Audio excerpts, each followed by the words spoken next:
I would like to show you how to create the popular Spiral Betty design style, how to create a cutting file from that, and then give you a few tips on how to set your machines up to cut this from vinyl. So if you're ready, let's make a start. The first thing that we need to do is to create our Spiral Betty image. To do that, go to the website spiralbetty.com and then click on this big circle where it says Upload Image. Choose the image that you would like to spiralize. Adjust it, and here's a quick tip. Try and avoid putting the center of a face right in the center of the image, as when you actually come to spiralize it, it can reduce the quality of the output. So I'm just going to offset my face and then click on the tick, and the spiral design will be generated. Now, I'm going to view this in black and white. If you're going to be printing this on paper, you've got all of these color options to choose from. So if you're creating art from this, then feel free to do any of those. But for the purposes of this demonstration, view it in black and white. Now, for the rings, I'm going to leave it about halfway. And as I'm viewing it on my PC monitor, that's just between the scale and the lightness tabs. For the lightness tab, I'm going to drop it down to about a quarter. So that's just between the rings and the scale tab at the bottom. And then for the contrast, I'm going to leave it around halfway between the scale and the lightness again. Now, it kind of looks quite distorted when you're looking at it close up, but if you step back from your monitor and squint your eyes perhaps, you will actually see the image that you have placed in there within that spiral. And that's exactly what a Spiral Betty pattern is. It's an illusion. Okay, so now we need to get that image into Canvas Workspace. So we're going to download it. So we'll use this big download button up here. And I would recommend choosing the PNG option and ticking the white transparent box. You can, however, download it as a JPEG if you would prefer. So I will just set those. While you're here, feel free to leave Betty a tip and buy her a coffee. And of course, if you're going on to sell your creations, don't forget, this is a personal non-commercial use gizmo.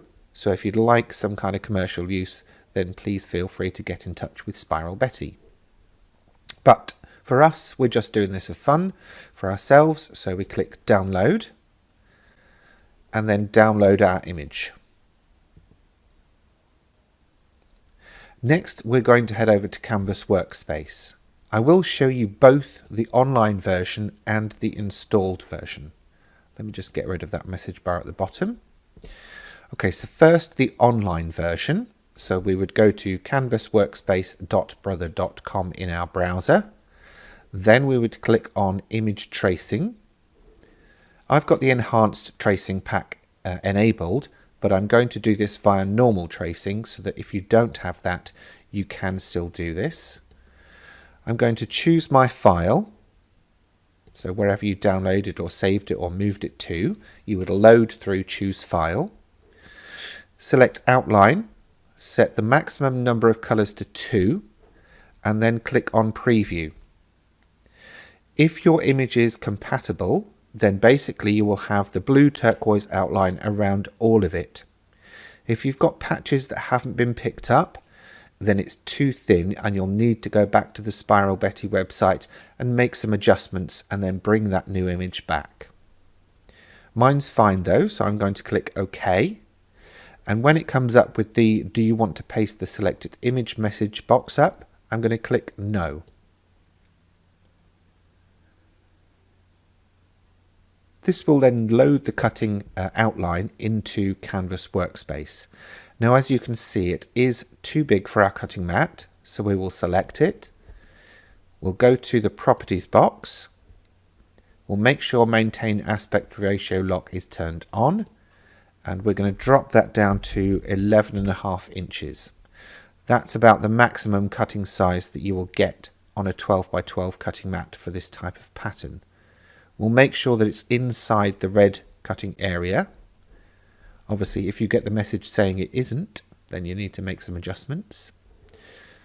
For clarity on this screen, what I'm going to do is fill color of black and line color transparent. We've then got our cutting outline, and we would download that to our cutting machine ready to cut. More on that later. First, I'm going to go to the installed version of Canvas Workspace and show you the process for tracing there. So once you've opened it, click on Image Tracing, choose Image from your computer, then select the image that you downloaded. Up here at the top, deselect Paste the image. Select Trace Outer Edge Only from the options, and then reduce the number of colours to 2, as we did before. Then click on OK. That will again load the cutting outline into Canvas Workspace. We select it, and then in our Edit tab, we're going to reduce the size to 11.5. And we're going to make some changes to the fill color and also the line color. Make sure as before that it's within that red dotted dashed outline, which is our cutting area. And then we're ready to transfer it to our cutting machine. And you would do that from the File menu, Export Transfer FCM, and then choose the appropriate method for you. Next up, I'll show you a couple of tips on cutting it out. Scan and Cut users with a CM model will load their design via the usual method they normally do, whether that's via USB or Wi-Fi. Then they will need to change the cut pressure. I recommend -2. And then they will also need to change the blade depth, and I recommend a depth of 2. To change that, close the blade holder all the way until there's no gap between the top and the bottom, and then turn the bottom part around until the 2 lines up with the top mark. Scan and Cut DX users should remember to turn on the half cut feature before sending their vinyl through the machine. To do this, once you get to the output selection, choose Cut. Then double check here whether it's on or off, and if it's off, go into the settings, down one page and turn it on. Click OK, and you're then ready to continue with the operation.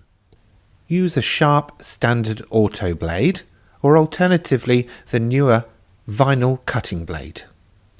If using standard vinyl, cut from the coloured side and use transfer paper to move it over to your project.